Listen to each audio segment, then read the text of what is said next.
This is Tell Us at syndicatednews.net. We're talking to Marcia Gaedcke, the president of the Chamber of Commerce in Titusville, Florida. Marcia, are you with us? I am. Marcia, welcome to syndicatednews.net. Thank you. My pleasure to be here. I was wondering by chance if you could let us know what you're doing with ecotourism. I hear you're doing a lot of work in that area. Yes, that is a huge part of our economy. We have an incredible diversity of natural resources, and have always seen that as a strong point in our community. And so we're really trying to get a larger community focus around nature-based tourism. And one of the things that we've had the privilege of doing is spending some time with the National Conservation, up at the National Conservation Training Center with the Conservation Fund, talking about how do you balance your natural resources and grow your economy.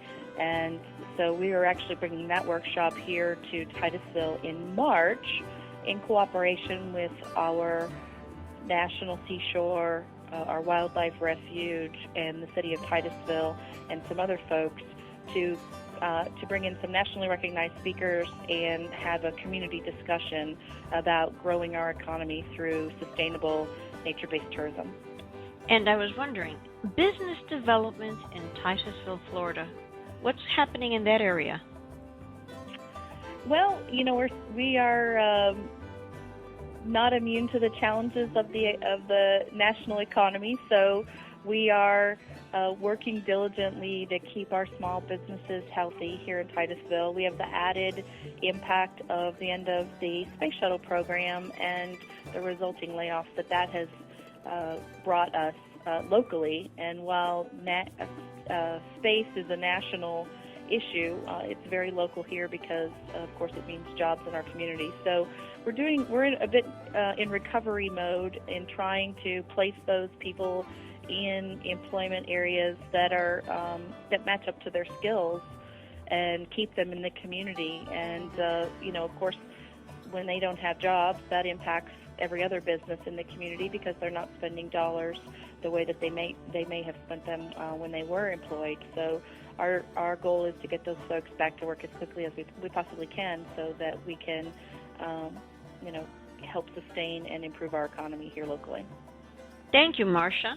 Thank you so much. That's been a Local Leaders Minute on syndicatednews.net. This is Ruthie again, and we've got Brian Bard from Titusville, and Brian Bard is going to be talking about Eric Holder. Brian, you've got the floor. Well, thank you so much, Ruthie.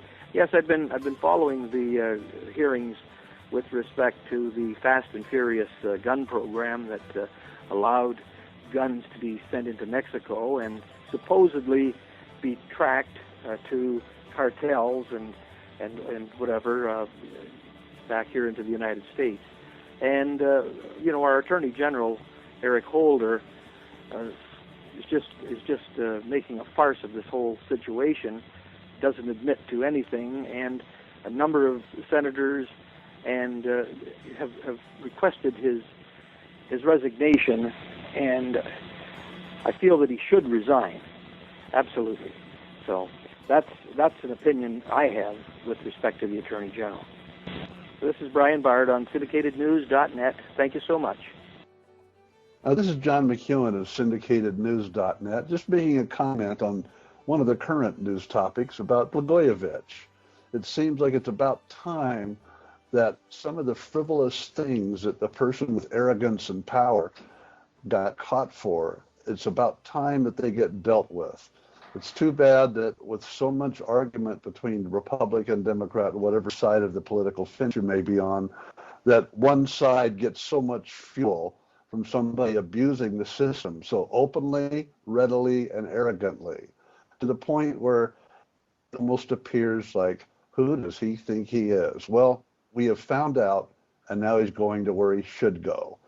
As far as 14 years, I don't know if that's people are arguing about that. Wouldn't it be good if he could do something good with that time? Is there something he can do that would help pay back some of the abuse he has given to the Constitution and the whole system? Maybe he should think about that. Thank you, John McEuen. You've just heard from the CEO of syndicatednews.net.